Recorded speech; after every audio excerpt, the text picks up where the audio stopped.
चौधरी साहब, आपके ब्रदर को लेकर खबरें चल रही है कि ईडी की ओर से उनके खिलाफ पीएमएलए एक्ट के तहत मामला दर्ज किया गया। सर, इस पर कुछ कहें? शहीदों की समाधि पर हर बरस लगेंगे मेले, वतन पे मिटने वालों का यही आखिरी निशान होगा। हम वो लोग हैं, वो परिवार हैं, एक फौजी के बेटे हैं, वहाँ कुछ ऑफिसर हैं पुलिस के अंदर, वक्त आएगा हिसाब उनका भी लिया जाएगा। इसलिए आपने 6 महीने हो गए, क्या कर लिया एसीबी ने, क्या निकाल लिया, इसलिए छोड़िए। मैं इस बात पे नहीं जाना चाहूँगा। मैं एजेंसीज के ऊपर छोड़ना चाहूँगा और कोर्ट के ऊपर छोड़ना चाहूँगा। मुझे अपनी जुडिशरी पे पूरा भरोसा है। जो इल्ज़ाम हमारे परिवार पे लगाएं, सो इल्ज़ाम मेरे भाई पे लगाएं।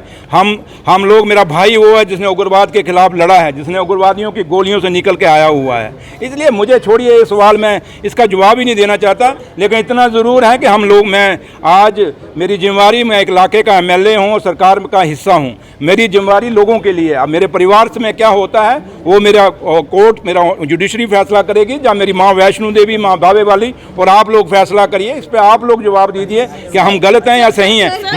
माइनिंग करते थे, क्या निकला माइनिंग से? इसलिए छोड़िए इन बातों। खबर आ रही है कि आपके ब्रदर के खिलाफ ईडी ने केस दर्ज किया है और क्या करूं, रोना शुरू कर दूं?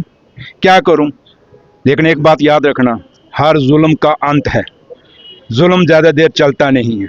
कितना मेरे भाई के ऊपर जुल्म करेंगे, कितना मेरे परिवार के ऊपर जुल्म करेंगे, ये चीज़ें आप लोगों को खुद जवाब देना चाहिए।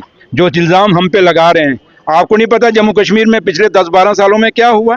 जिनके पास स्कूटर था आज वो कौन सी गाड़ियों में है, जिनके पास एक ऑटो नहीं था आज वो कितना पैसा उनके पास है।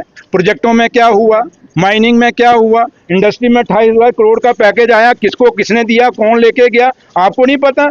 आप मुझे जब हमें सवाल पूछते हो दुख आता है। ये आपको खुद जवाब देना चाहिए। ये पिक एंड चूज है मेरे भाई।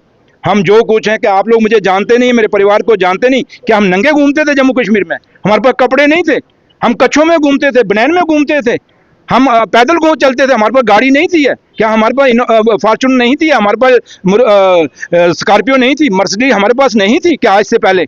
आज ही सब कुछ है। हम भूखे थे, नंगे थे। एक आदमी के वहाँ बिलावर के अंदर, बसोली के अंदर, एक स्कूल के अंदर एक बच्चा मर गया। कभी आपने पूछा कि उसकी इन्वेस्टिगेशन कहाँ तक पहुंची है? वो स्कूल का कौन सा पुलिस ऑफिसर उस स्कूल का मालिक है? कभी पूछा है सवाल आपने?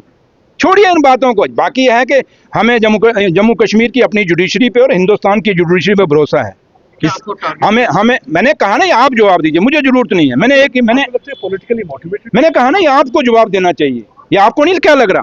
मतलब मैंने एक सवाल कह दिया कि हम नंगे घूमते थे, कच्चे बनैन में घूमते थे हमारा परिवार।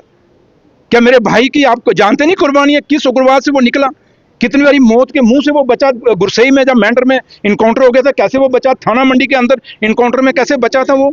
आप लोगों को नहीं पता क्या? सुबाल में जब 11 मिलिटेंट उसने मारे थे, वो आपको नहीं पता क्या? वो इंसान जिसको आपको अवार्ड करना चाहिए, उस पर आप लोग और मीडिया छापता है, उस इंसान की तारीफ होनी चाहिए। और आज भी क्या आप नहीं जानते ड्रग्स के खिलाफ उसने उधमपुर में कौन से लोगों को अंदर किया था? याद करो। किसी को, उस आदमी को जिसको उसने अंदर किया था, कोई हाथ नहीं डालता था। जम्मू शहर में जिस थाने में वो लगता था, गुंडे वहां से भाग जाते थे, क्रिमिनल भाग जाते थे। क्या आप मेरे भाई को जानते नहीं आप लोग? इसलिए जब सवाल आप मुझे सवाल मत पूछिए, क्योंकि मेरा फिर अंदर से वो एक दुख जागता है हमारे परिवार के साथ जो जुल्म किया जा रहा है। लेकिन एक दिन फाइलें खुलेंगे मेरे भाई, वो दरबार है। लोगों ने कहा था कि अंग्रेजों का कभी अंत नहीं आएगा, लेकिन अंग्रेजों का भी अंत हुआ था। और याद रखना, जो जुल्म हमारे खिलाफ, मेरे परिवार के खिलाफ कर रहे हैं, इनका भी अंत आएगा। इनका भी अंत आएगा, ये खत्म होंगे और वो फाइलें खुलेंगी, उस दिन इनको जवाब देना मुश्किल हो जाएगा।